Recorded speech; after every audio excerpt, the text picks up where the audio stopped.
It's a pleasure to be here, and of course I couldn't turn down my brother, so it's,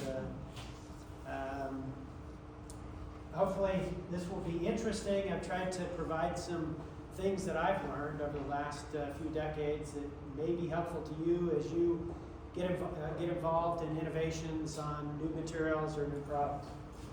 So I just want to maybe first give you a bit of an introduction to Corning, and then we'll talk a little bit about the invention of the catalytic converter, which happened 50 years ago last year, and then talk a little bit about the diesel particulate filter that was invented about 5 years after. Now, the interesting thing is the catalytic converter ended up being used immediately, and unfortunately, there was no regulatory reason to use a particulate filter on diesel engines for a number of years, and I'll explain the rationale there. And then I want to use a specific example about diesel particulate filters that we developed for passenger cars in Europe.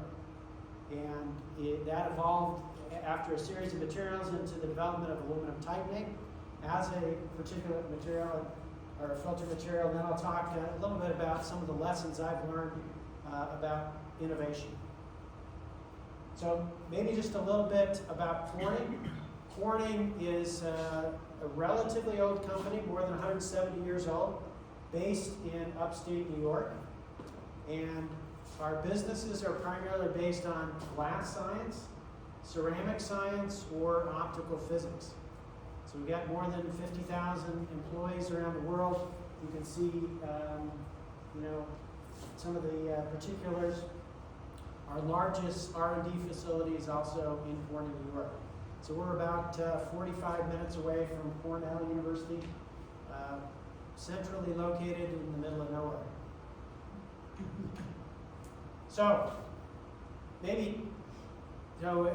few years ago I gave a lecture here about the invention of the catalytic converter. I'll just give you the quick Reader's Digest version of this. So there were two key inventions that happened to make the catalytic converter. The first is on the left, the invention of synthetic cordierite. And if you look at this phase diagram, this little red dot is cordierite. And you can get there by these three end members or by any of these other routes. And the unique thing about cordierite is it has a very high melting point, 1450. It has a relatively low heat capacity. It's chemically stable, and you can mostly, in terms of ceramic, people try to make ceramics very dense. And what we're trying to do is make them porous so that they're lighter weight.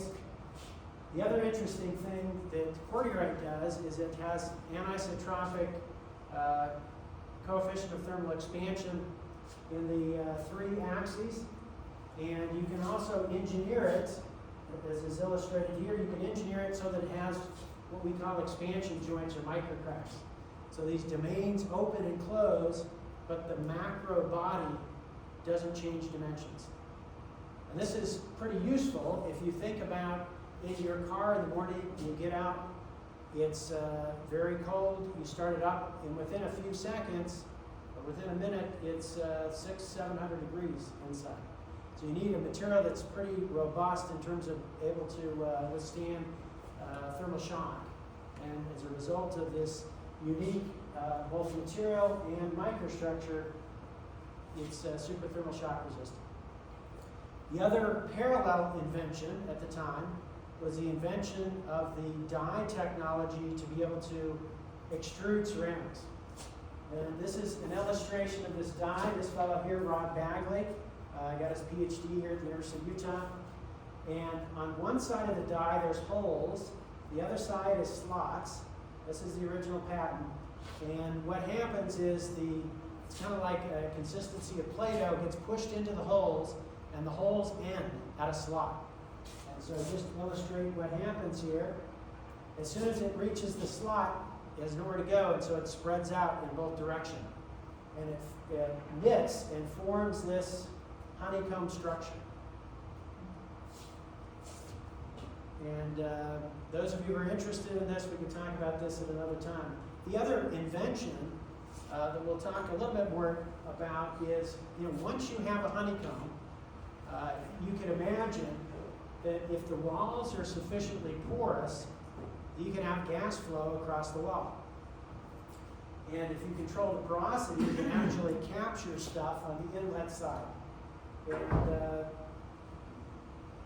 this is an invention that was originally thought of for filtering molten aluminum. And of course that didn't happen, and this fellow Rod Frost said, hey, I bet you if you alternately plug cells in this checkerboard pattern, so you've got some cells that are open on the inlet side, the others that are open on the outlet side, you could create a lot of surface area and capture particles, and then the gas can flow through. And this was an invention, as I said, that was made in the 80s, but it wasn't used, it wasn't put into widespread use because there were no regulations forcing the use of a particulate filter, even though it's the right thing to do. So I'm going to tell you a little bit of a story based on this. Now, over the last 3 decades, I've had the opportunity to be involved in lots of different innovations. I just listed several of them here. Here's, in the first column, the products that I've worked on, the material innovations for those products, the technical success or lack thereof. Did they become a commercial product, or was it just a lab demo, or did we make it into a prototype stage? And then, was it a commercial success? Did anybody want to buy it? And there's lots of reasons why people wouldn't want to buy it. Now, a few of these ended up being quite successful. You can see a few here that have had more than $1 billion in sales. A few that have yet to reach that in terms of less than $1 billion, and a few that were not commercially successful. But I want to talk about one in particular, just because it was a fascinating experience to me to learn about innovation. There's several really interesting material science issues, and I learned a lot about innovation, both in terms of materials and products.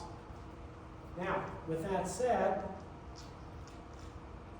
these are the ones that we're talking about in the past. As Raymond mentioned, we're also working on some interesting things in the future. In addition to things for cars and trucks, we're also working on battery components for solid-state batteries, which is obviously a great need. Electrolytes for green hydrogen, green ammonia, green synthesis gas, and of course carbon capture. So I think the next decade will also be quite interesting. So if you'll indulge me for a few minutes, we're going to talk about this example of creating a bunch of different materials for the application of diesel particulate filters in passenger cars. Now at the time, about half the passenger cars in Europe were diesels, which is why this is relevant. Now, this is also an interesting business case. Now we had, in the mid-1990s, I just call them customer A since we're maybe recording this, but this smallish automotive company came to Corning since we're making diesel particulate filters. Now we weren't making very many because there was nobody who wanted to buy them, mostly for mining applications, but they weren't used on a widespread basis. And they said, hey, you know what, there's no regulation, but we think our cars are dirty, we want to start capturing these particles that are coming out of diesels. And if any of you have ever followed an old diesel engine, you know the experience. Not very helpful. And they said, hey, we tried your cordierite diesel particulate filter, but it didn't work. Now, you can imagine what our response is. A large company, we're saying, hey, there's no regulation. Besides, you guys aren't particularly innovative, so we're just going to ignore your request. Okay, it turns out that was a mistake. And pride is very expensive. Turns out a few years later, the late 90s, customer B comes along and says, hey, we want to filter particulates from our diesel vehicles, and it turns out your cordierite filter melts. Now, cordierite melts at 1450. That's a pretty high temperature. And they also understood that this customer was annoying them because they were publicizing, they were making these green diesel engines that didn't pollute so much. And these guys had been trying to push the regulators to say, hey, we can now catch particulates, why don't you regulate it? So kind of green marketing. So they came to us with a solution. They said, hey Corning, why don't you develop a low pressure drop material that can filter, that's relatively low cost, but give it at least a 300 degree higher melting temperature. Okay, so this is a customer, and now they're prescribing a solution to their problem. So what do we do this time? Well, they're a pretty big customer. We still weren't sure if the regulations were going to come. And there were a number of executives that thought, well, we got to humor them. Let's just do what they say. They'll eventually go back to work. Now at the time, nobody had filters on diesel engines with the exception of these guys, and most people didn't know how to do it in terms of to regulate your car. Because as you collect soot, you also have to burn it. We'll talk about that. So I got the assignment. Okay, Willard, go work on this, come up with a higher melting point material that still is thermal shock resistant. So we went to the lab and we created a material with a melting point that's about 1900 degrees. Okay, did exactly what they said. This was a strontium NCP material. It had really high filtration efficiency and really low pressure drop. They're both positive things. Here's a micrograph of the wall surface. So you're looking down at this surface of the wall. It looks kind of like popcorn ball. You can see that the black space is void space, the white space is ceramic. And if you look at a cross section of that across the wall, the porosity is pretty uniform. And the particles would get stuck on one side of the wall, and the gases would cross the other side. And here you can see quite a narrow pore size distribution. And in fairness, this was somewhat lucky in that we came up with this microstructure. So we were super excited. We took this to the customer. Quite frankly, they were hot out of the kiln, packed them up, took them to Europe. Really proud of ourselves.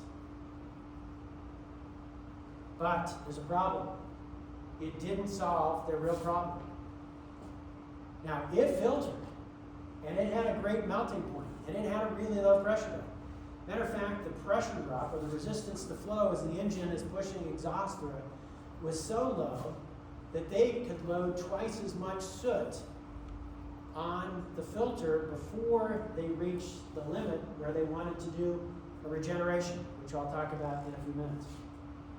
Now that's not a good thing because now I've got twice as much soot, and I've got to burn that soot, which creates an exotherm, and I can melt NCP. The other problem is, and we'll also discuss this in a few minutes, again, a critical thing in terms of how the product is used is if you stick a filter in the exhaust, it not only filters the soot out, but it filters everything coming down the exhaust. And it turns out that there's some iron in your exhaust, and there's also engine ash, which is something I wasn't familiar with, but as you all are familiar with if you have an internal combustion engine, the cylinder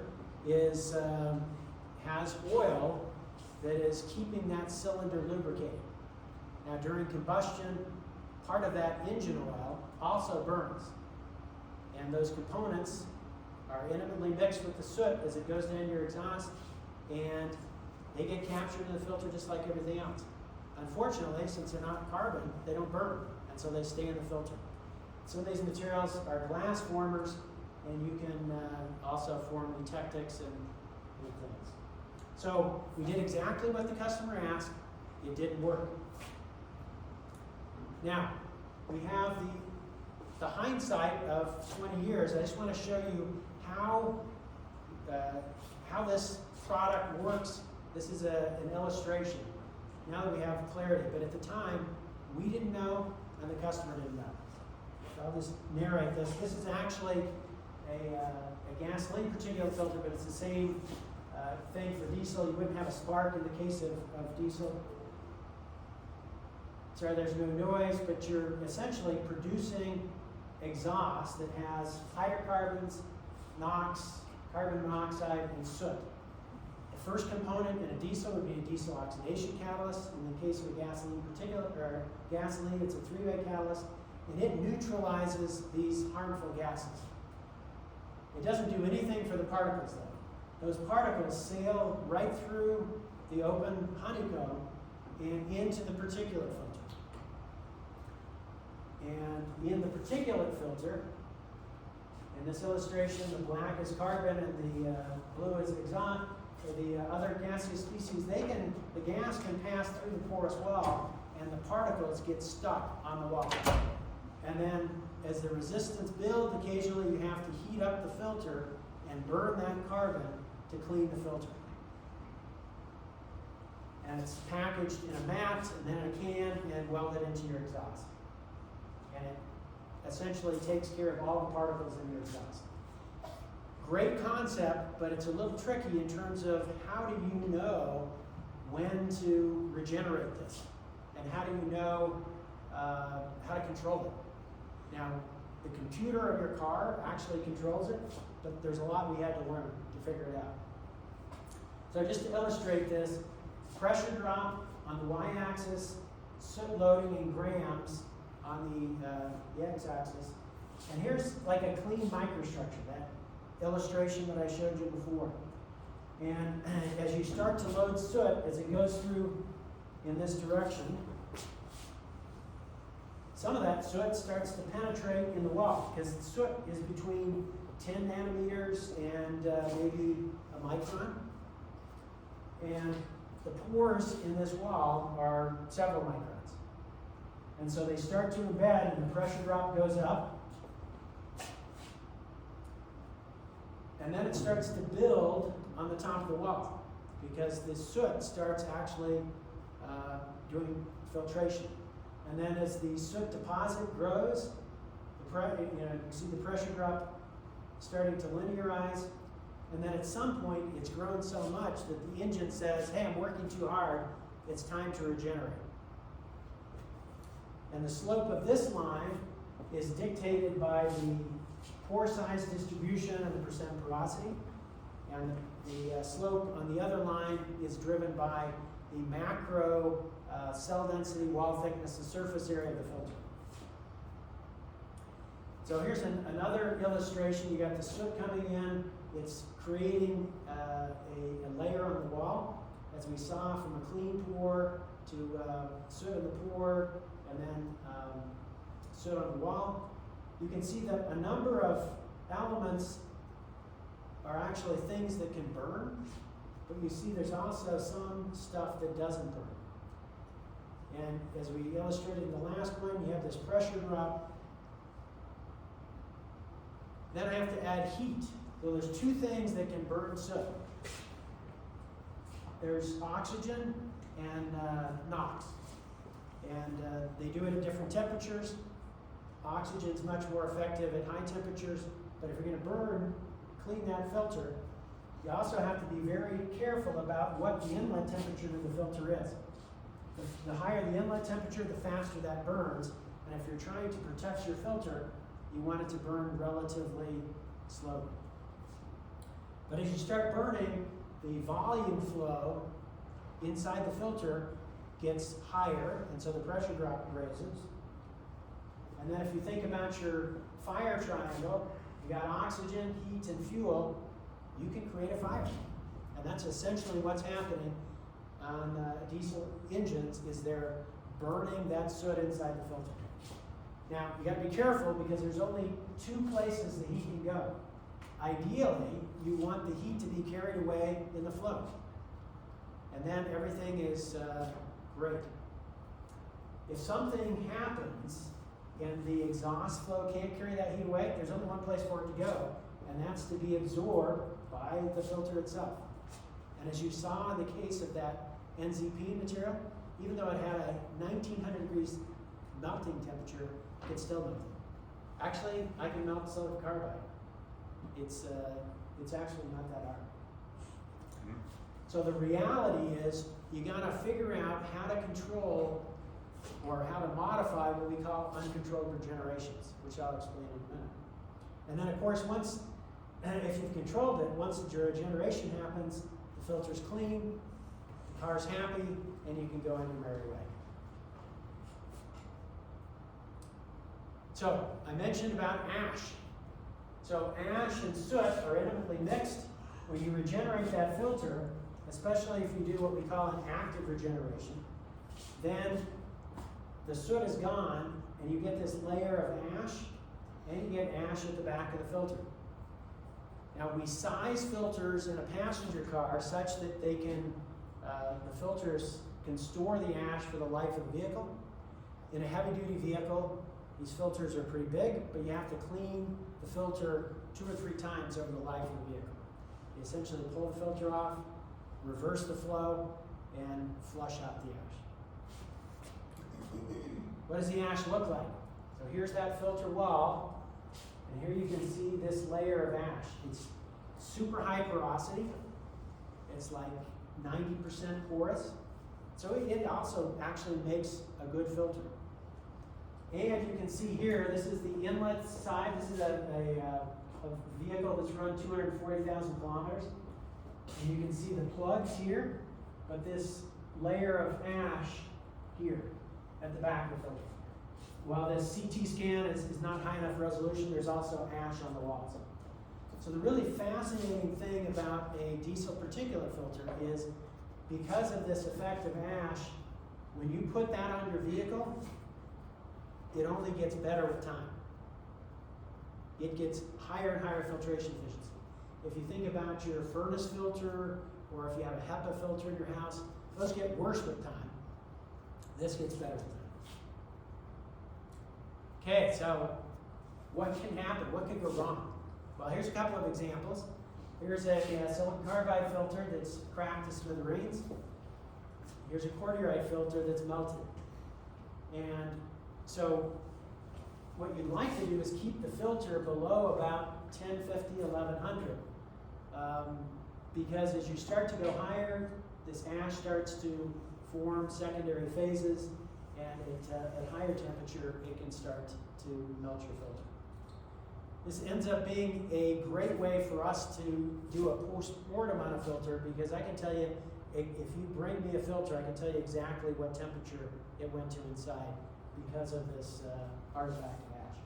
But this is something we want to avoid, but we broke and melted a lot of filters early on. And this is what our customers experienced, which is why they said, hey, develop a new material. So our first material wasn't successful. Car companies started to figure out, how do we make these things work? So here's an example of an active DPF system. You have your car's computer, engine control module. You have, this is the cold side of the air intake, and here's the hot side.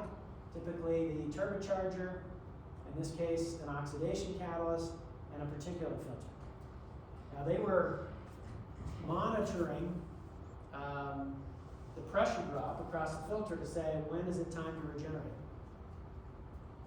And all of these sensors, wherever you see the sensor, is being controlled by the car.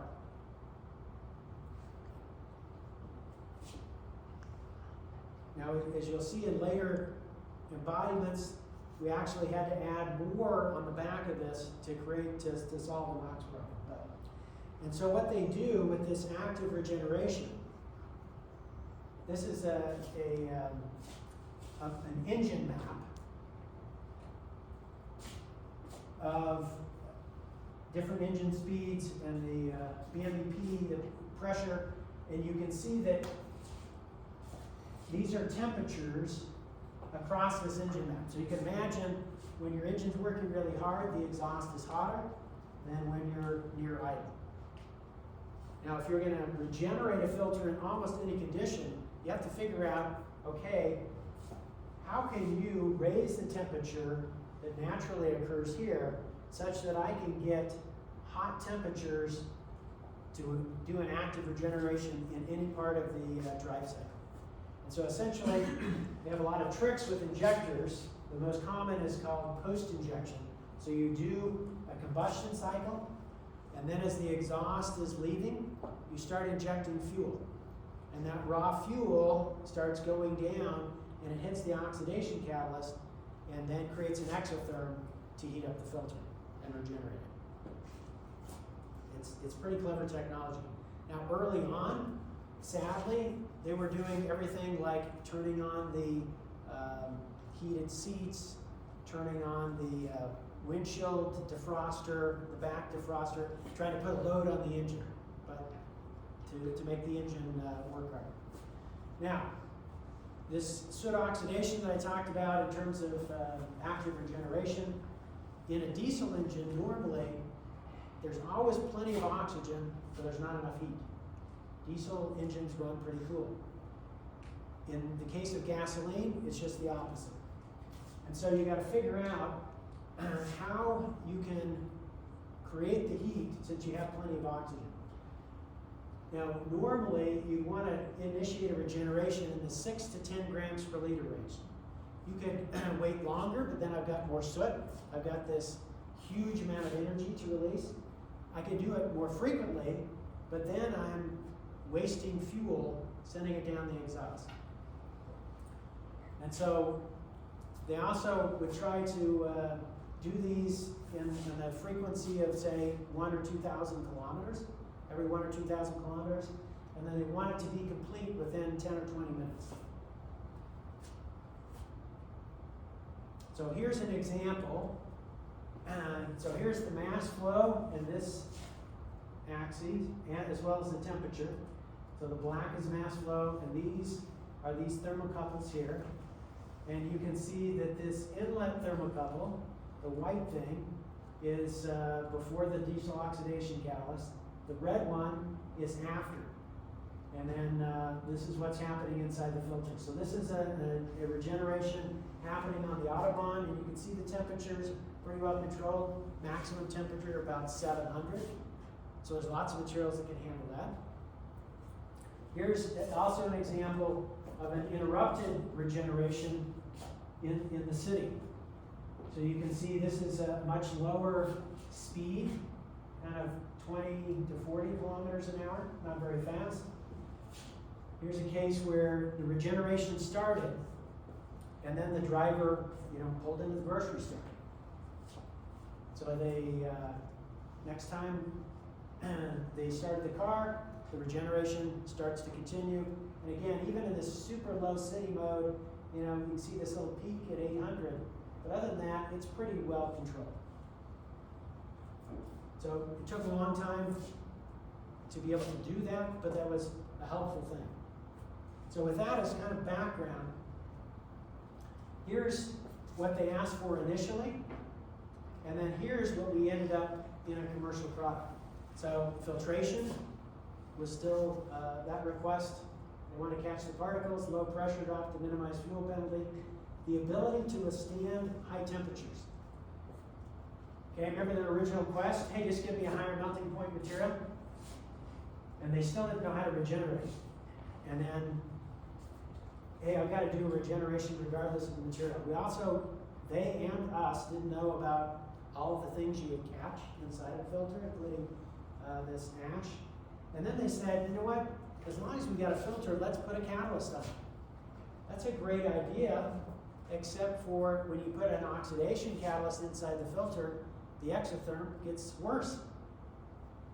More heat release, which is not good for the filter. And of course, they always wanted you to make it at high volumes and be inexpensive. So, we said, well, the strontium NCP doesn't work. So our first thing was we started to figure out, hey, wait a minute. It's not just the melting point, it's the heat capacity. This filter has to absorb a lot of heat. Because if you're the driver and you're driving along and some kid throws a ball out in front of the car, you normally would slam on the brakes, right? Which reduces your mass flow through the filter, and you already started that thing on fire, and there's no place for the heat to go. It just melts the filter. Kind of look unkindly on running over the child because, hey, my filter's regenerating. I gotta keep going. So we discovered, hey, NZP was a great melting point material, but guess what? The heat capacity was even lower than cordierite. So it didn't matter that the thing had a higher melting point. So the next material we went to is silicon carbide. You can see it has a substantially higher heat capacity, so it can absorb the heat. Now, it also has some other problems. The other thing you can do is if you look at the heat capacity, it's not just the material itself, but it's how much material is there. So the bulk heat capacity is a function of the, or bulk density is a function of the density of the ceramic. And 1 minus the porosity, so how much ceramic you have there, and 1 minus the open frontal area. So you got that honeycomb, how much of this blue area do you have? And so by changing the cell density, the wall thickness, you can see as I go to thicker and thicker walls that exothermic response, at the same soot loading, you can see a difference in maximum temperature. So now I have several tools to play with. So, silicon carbide, great idea. In our case, we took some work that we had done using silicon carbide precursors. We made what we call beta bonded alpha silicon carbide, and we did that by taking essentially plywood glue, which turns out to be a good carbon precursor, phenolic resin. You mix that with silicon carbide powder and some silicon metal. And if you extrude that, and then you pyrolyze the plywood glue, I've got carbon, I've got silicon, and I can then glue those silicon carbide particles together at a relatively modest temperature. So I pyrolyze it, and then I can sinter it in argon at about 1800.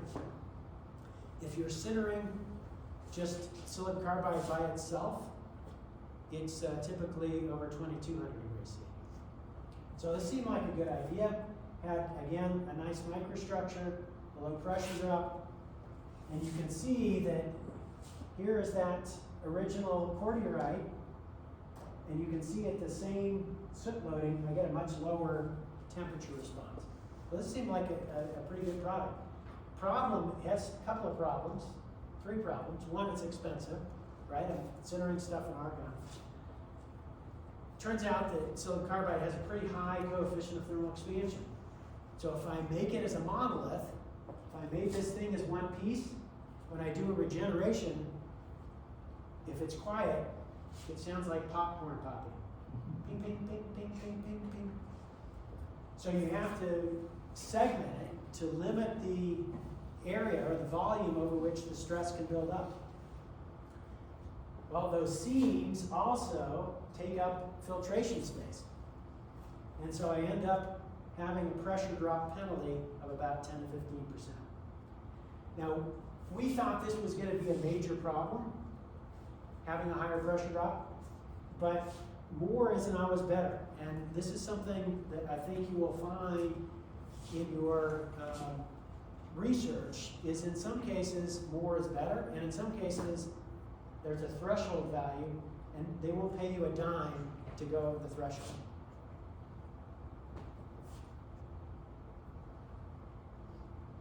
Now, the other thing that we had done with this case is we said, hey, let's make this.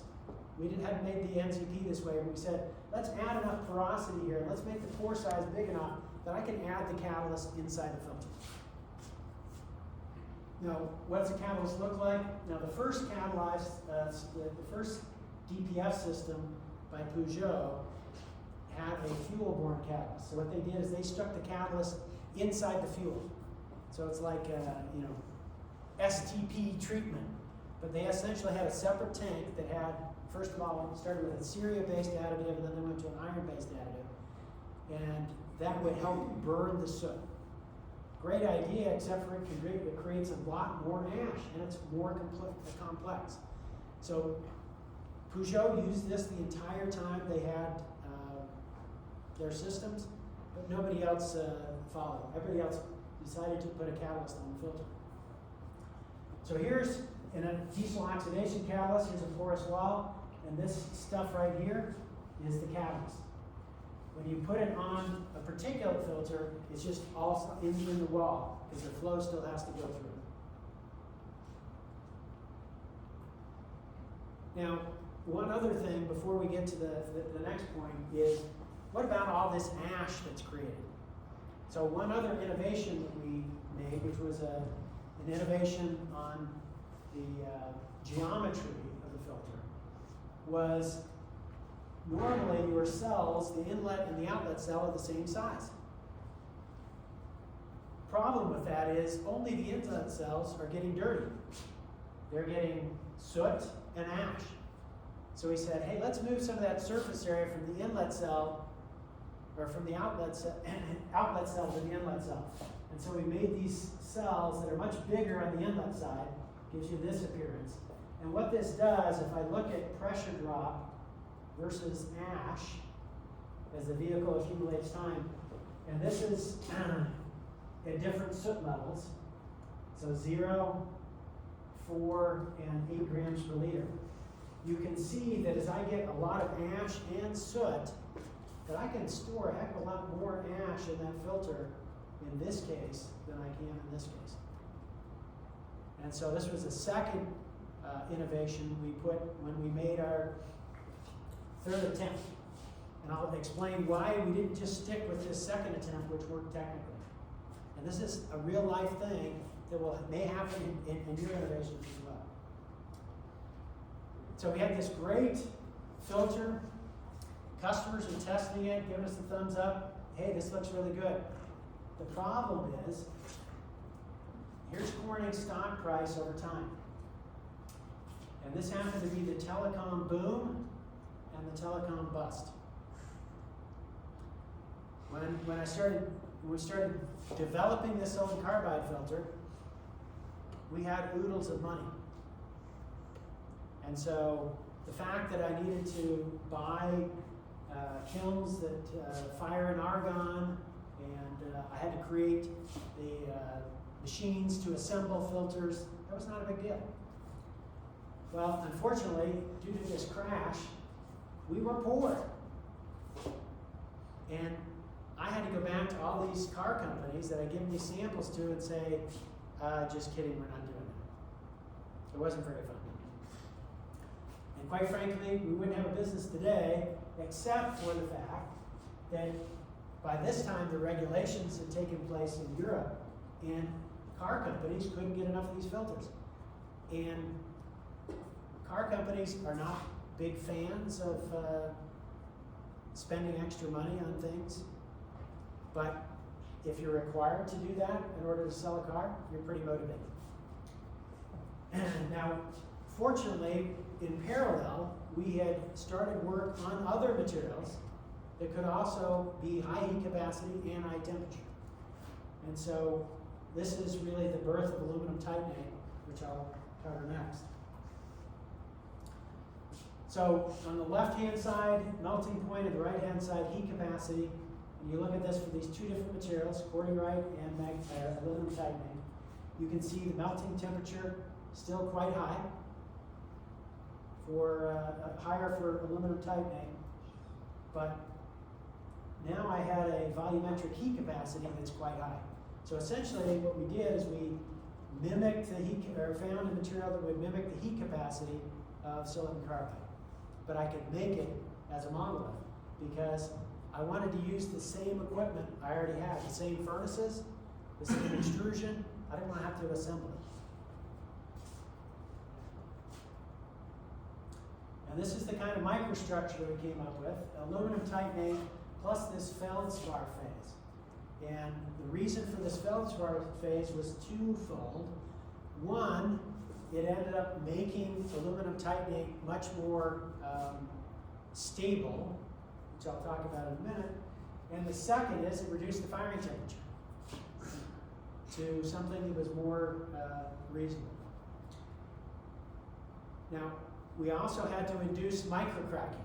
That explanation that I told you before on cordierite, you can see here's an aluminum titanate, here's this feldspar space, and here are what we call microcracks.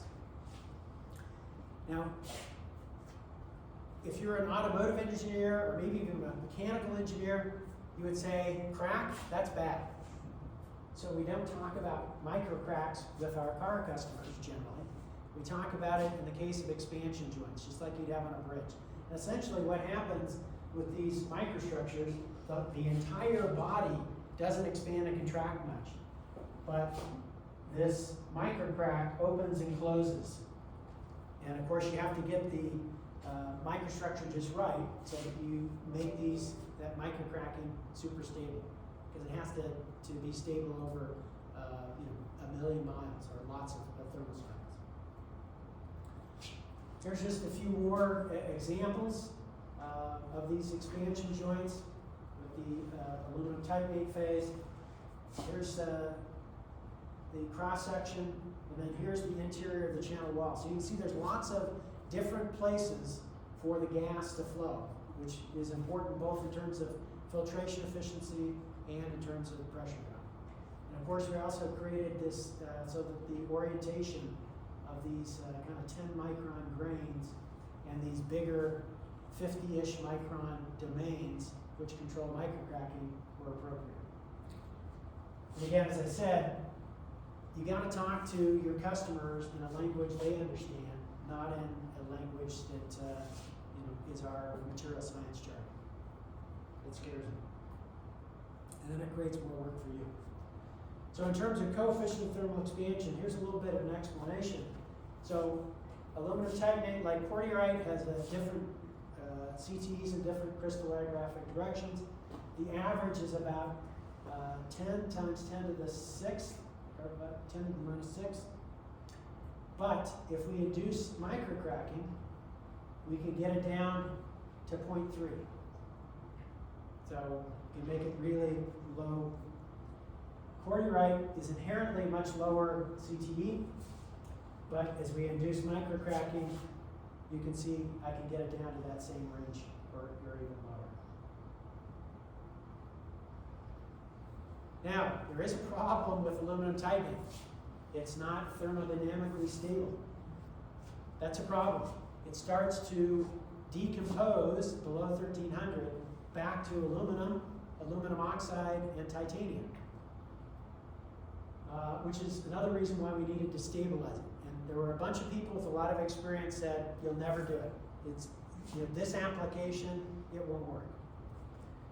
So what we did is we looked at the worst case, like a time temperature case for a vehicle. And we ran several cars, 240,000 kilometers. We also did a lot of tests in the lab. This is just an illustration of one of those. So linear temperature scale, log time scale in different atmospheres. And to see, above 1300 it's thermodynamically stable, below it's unstable, and then in different atmospheres that triangle would become different sizes. But when you matched it against the vehicle data, high temperatures but short time, it turns out that you were essentially kinetically limiting this decomposition so that it stayed aluminum titanate across the life of the car, which is a good thing. So here's the first product that we introduced in 2005. Had a oxidation catalyst on it. After that, people went to a separate DOC. With this asymmetric technology, you can see a number of property elements here in terms of porosity and pore size, and so forth. So, a successful product. So what does this look like, though, to the customer? Because, quite frankly, they don't really care about the material science. They just say, does it work? Yes or no. So here's an example. Pressure drop on the y-axis. This is for a 5/6 inch diameter by a 6-inch filter. You can see the particulars there versus exhaust flow rate. And you can see this compared to that silicon carbide at two different porosities. And in this case, lower is better, right? The engine has to work less hard. So in the clean state, pretty similar, but here's this aluminum titanate product in the soot-loaded state, has a lower pressure on it. We're feeling pretty good about ourselves. Turns out, the customer didn't care as much as we thought about pressure. They just said, does the filter survive? And fortunately, the answer was yes, it does. And millions of cars have this filter now. Here's the pressure drop versus soot loading. The other one was without soot, and you can see in the case of that other filter that we developed, and this one, pretty close to the same. Here's this example of uncontrolled regeneration. So here's temperature. On this side is the engine speed in RPMs, and this red thing is post-injection. So you can see we're going along, and we're going to post-inject fuel. So we're going to dump fuel into the oxidation catalyst, create this exotherm, and you can see the temperature rises. And right when the temperature rises, the worst case is, the kid throwing the ball out. Take your foot off the gas, all the exhaust flow goes, and so you started the fire, it has no place to go but into the filter. And then you look at the temperature response in the filter.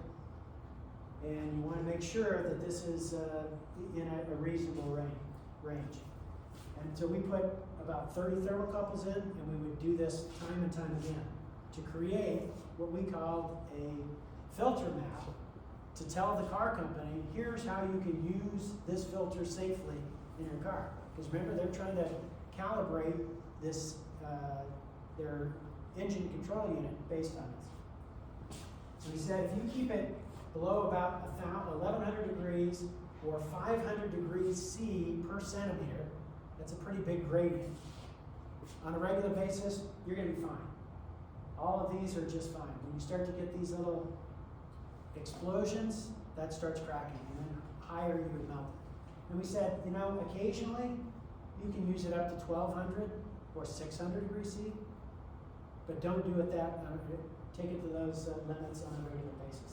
And so we would have to create this map for each filter, and then they would encode that into the ECU, the vehicle computer, and that way. The other thing we could tell is if they came back and said, hey, your filter cracked, we know what temperature it went to. Now, that leads us to another interesting point, which is as regulations with each, so this is a gasoline NOx and diesel NOx. And you can see the regulatory limit in gasoline. This is for a passenger car and for a light commercial vehicle. It follows pretty closely. It's not always meeting the regulations, but in gasoline, the car and the regulation behave. Big problem. In diesel, you can see the regulations going down and the real NOx going up. That's a problem. They knew it in Europe. And in the US, there was a company, Volkswagen, that was proclaiming clean diesels. Great. And so there was an NGO, ICCT, that said, well, they're doing it in the US. Let's see if they can't use that same technology in Europe. Well, it turns out they actually weren't doing it, which led to Dieselgate, which is, I think, probably cost that company maybe more than $10 billion. Which led to another product. So I essentially won't go into the details, but essentially we had to create a high porosity version of this so I could add this selective catalytic reduction, essentially a zeolite, into the microstructure to take care of that NOx. So here's a case, so they had to add a separate SCR component, or you could integrate the SCR into the filter. So what we're looking at here is the temperature. I think that is the SCR temperature here. And you can see that it takes quite a while to even get up to around 200, which is the temperature that you have to get to before you start injecting urea or ammonia so that the SCR catalyst starts working. And so you can see the difference between the engine out and the tailpipe out. And if your component is doing something, you'll start to see a difference between here. And that starts happening, but you can see that it takes a really long time. And in the meantime, all that engine is spewing out NOx. So by creating this filter, we can integrate the SCR component into it. First of all, I'm moving it closer to the engine, so now the temperature's higher. You can see you can start injecting NOx or the urea much earlier, and you can start to see this separation between the engine out and the tailpipe out. So another successful product. And of course, as we looked at the regulatory limits, we had to do the same kind of work in terms of verifying the maximum TPF temperature and doing it many, many times to replicate the life of the vehicle to prove that it would work in the application. So here we are, years later. We looked at these 3 different materials. I didn't put the strontium NCP in here since it wasn't successful. But these materials all exist. You can see the density and the specific heat, the product of those two gives you the heat capacity. The microstructures, which we showed, and then both of these products are used in, this is not made by Corning anymore, but you can see that these products are used in both light duty and heavy duty, and then cordierite is used for gasoline and in heavy duty. And of course, some other lecture we can talk about it, the gasoline particulate filter, which is coming to, it's been used in Europe and China, and is now coming to North America in model year 2027 cars. So, maybe a few lessons. Material science-based innovations require a lot of behind-the-scenes things. So many times we kind of herald the inventor as the genius. And that's rightly so, but there's an enormous amount of work that goes on. I just tried to capture some of the things that we do on a regular basis in terms of material and composition, process, and then metrology and specifications. So when we're developing a new product, you have all these things that you have to worry about in terms of each of these things, because all 3 of these columns have to come together in order to make a successful product.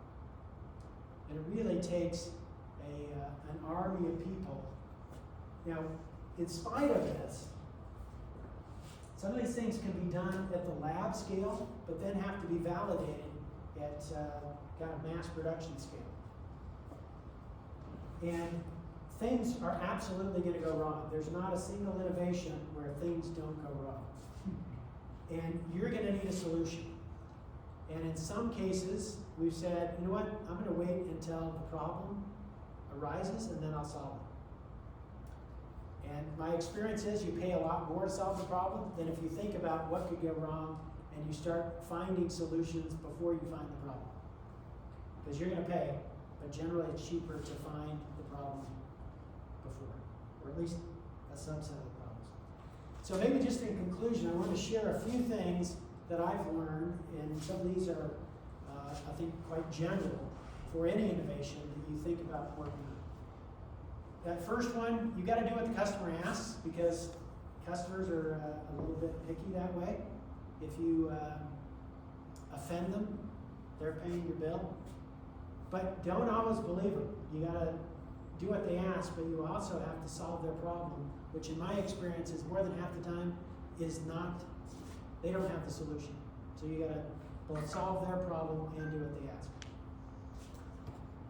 We talked about this in terms of attributes. Not all attributes are created equal. And some are super critical, and some are less so. And some have a threshold, and some more is better. And the value you can extract monetarily will be dictated by your ability to understand which one of those are. This third one, it's unlikely that you're going to learn everything you need to learn from one customer. Our biggest customer, I've been working with them for 20 years, and over those 20 years, I've made many, many visits. And I've probably seen 5 graphs in 20 years. They just don't share data. We bring reams of data and we discuss it, but they seldom share data. And so I get practically nothing out of them.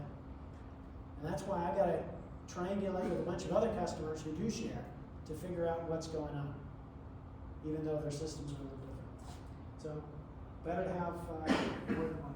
Think holistically about the product and its use. I went into this thinking I could just be a material scientist. And the reality is you got to wear a lot of different hats or have lots of other people helping you. And quite frankly, it's way more fun if you're playing more than just wearing more than just your material science hat.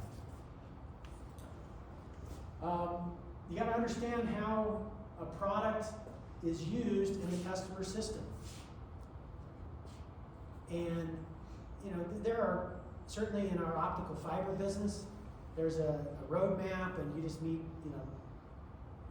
people are just continuing to develop products along the roadmap. And yeah, you need to understand the customer system, but when something is new to the world, you gotta understand how it's used. And you're gonna be much better off if you know how your product is used in their system. Otherwise, they're gonna extract the value and figure out a way to test it. This next one, don't confuse customer curiosity with interest. It doesn't cost them anything to be curious. And how I differentiate curiosity from interest, now I want to move customers from curiosity to interest to commitment. But I start to see that they're interested when they're spending their own money. When they're just spending my money, they're just curious. And there's a parallel one, which is, well, let me get there. No matter what they say, don't believe that you're ever the only thing they're looking at. They're looking at lots of different things.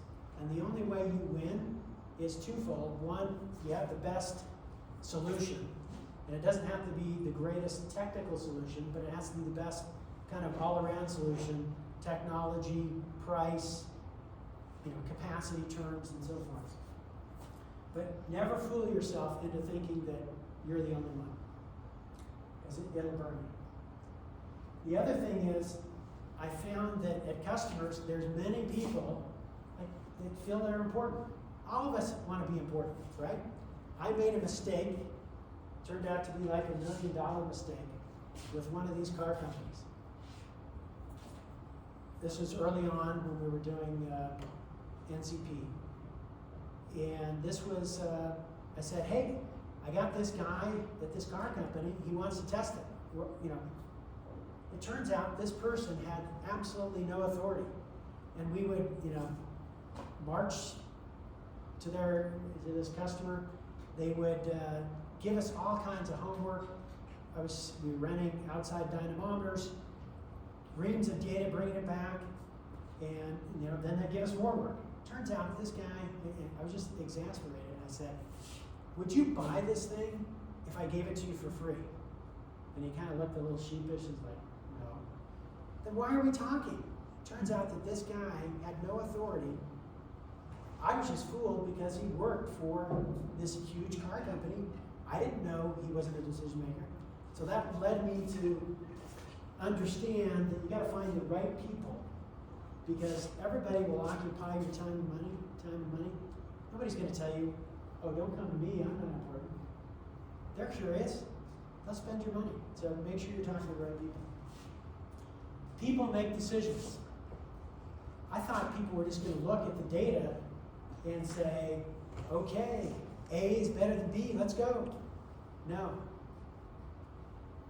These people, just like you and I, when you go in the grocery store, it's unlikely that you look at all the, nutritional data and compare and say, yeah, this has a little bit more vitamin C, I'm going with this one. We're creatures of lots of different influences. And the same is true on technical products, whether it's in automotive companies or microelectronic companies or all kinds of companies. It's people that make decisions. And you got to figure out what motivates them. Do they want to get promoted? Do they want to save money? Do they want to avoid work? And you got to figure out what makes them tick. And sometimes, in my experience, I had to wait for like 10 years for somebody to retire so we could make progress. Just because they were not going to budge. And I could just show data till I'm blue in the face. And of course, you see this in our current political environment, right? There's some people that just aren't going to change their position. And the same is true here. Some people, they like you or they like your product, and other people, they like somebody else's thing. So you got to figure out what motivates them, because it's people making decisions. Innovation is a team sport. You can't do it alone. I started off in research, and the research guys said, you know what? We're the smartest guys in the company. We think of the ideas. You don't want to go anywhere else because you're at the pinnacle. And the reality is, every function is hard, and you need every function to work together. And so one of the things about successful innovation is, how do you get other people to capture your vision and to do what you say? Because many of us, all these people don't report to a solid line. You got to motivate people to do things to follow the vision. Also, innovation takes time, at least in material science. It's not quick. It's not like, just snap out some new code and put it on the internet. It takes time, and it takes money. The good thing is, once you're in and you are the incumbent, you've got more power. And that's a helpful thing, but it's also something to remember, that it's really tough to dislodge somebody else who has incumbency. The thing I like about being the incumbent is I get insight into what they're doing next. Because you gotta keep innovating. Because you're either gonna innovate or you're gonna die. Now maybe you're in it for a quick sale, you can get out, that's awesome. But you're either gonna innovate, continue to innovate, or you're gonna go out of business. Because your competitor wants to eat too much. And then getting into the market takes different skills than running a $1 billion business. And so some people are good at morphing and can learn things, but some of us are better off on the innovating side and let somebody else worry about the running an existing business. So just a few pointers that may or may not be helpful. So with that, I think I'm done. I'm happy to answer questions for you. Let's give Willard a big hand.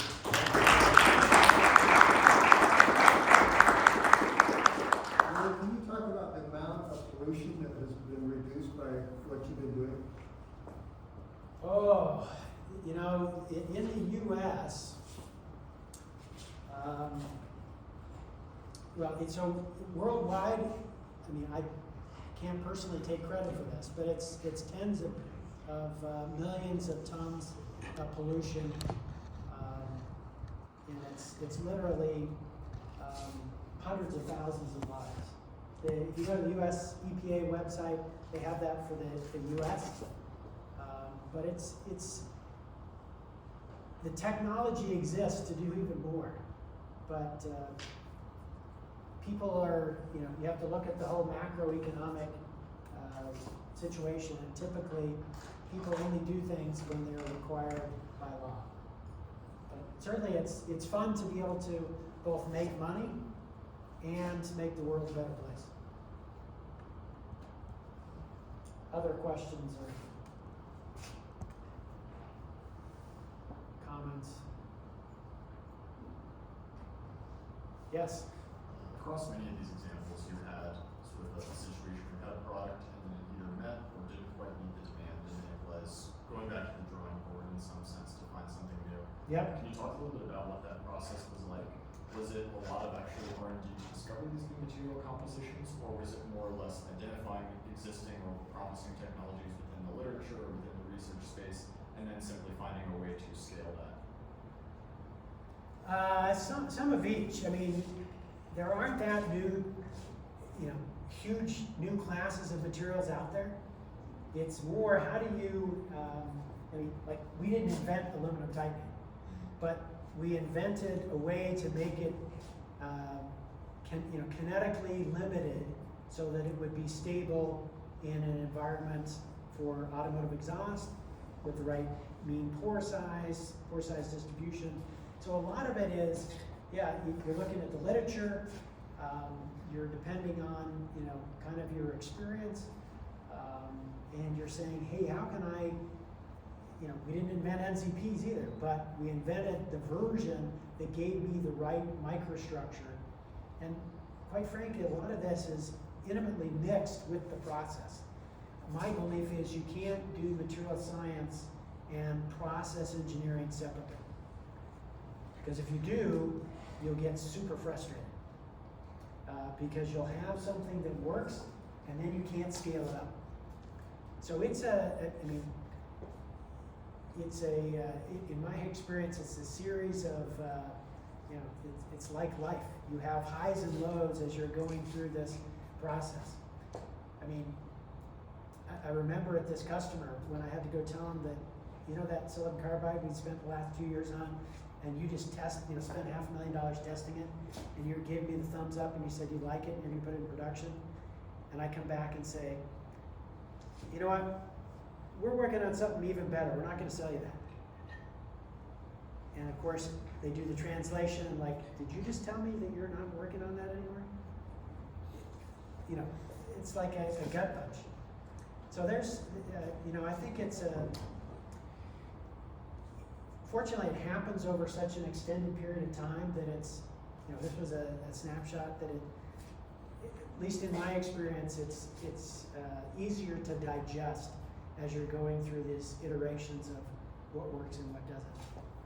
You can see in this list here, there's lots of these things that, I give you another example, this mercury trap. In the lab, this thing worked like a charm. We put it on a coal-fired power plant, it was a dud. There's stuff in coal exhaust, it's not that surprising, that kills the thing. And when you're just sending mercury through it, it works great. So this whole thing is, can be, have lots of highs and lows. I don't know if that answers your question. Yeah, thank you. Other questions, concerns? Yes? When you are working with customers, I assume they're not going to be at the same level of expert knowledge as like you guys are providing. So when you're giving them the information of like, here's what we're doing, here's what's going on, do you give them all the details if they are curious about it, or do you always simplify it to a certain extent? So it depends on the customer. First of all, we never give them all the details. And we try, at least my experience is, I try to focus more on the product performance than on the material science. Because most of the people we're dealing with,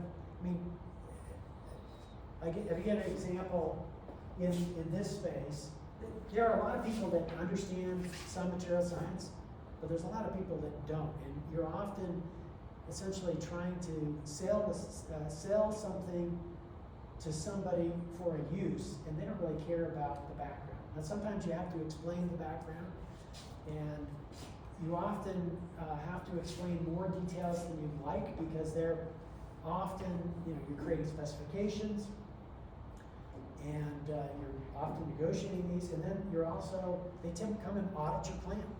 They come to see how you make what you're doing, and like, why are you doing that? So it's this balance between how do you keep some things trade secrets, and they can read your patents, but how do you not tell them something, because even though you have non-disclosure agreements, things tend to creep out inadvertently over the years. And so, it's this balance. And then quick follow-up with that, so if there's something where it's like, oh, that didn't do what we wanted it to, or that was kind of like a wasted step, can you just leave that out when you're describing it to the customer, or are you kind of, you have to tell them that part as well? No, we typically only tell them what they absolutely need to know. And, you know, sometimes you have to be careful about how you describe something. And, you know, that micro-cracking example, they just want the thing not to break. And so they're like, so, you know, you talk about thermal shock resistance. Well, we don't, there are some customers that you have to go into the details to satisfy their needs. A great example is when you put catalyst on a filter, if you put the catalyst on wrong, it can go into that micro crack. So it's kind of like sticking a piece of rebar in a bridge expansion joint. It would, you know, at some point if you weld that shut, it will buckle. And so many of the times we have to create explanations is if either a supply chain partner or the customer does something that destroys your product, and then you have to go into more detail as to why, you know, how we create the fix or what have they done that they shouldn't do. Other questions or concerns?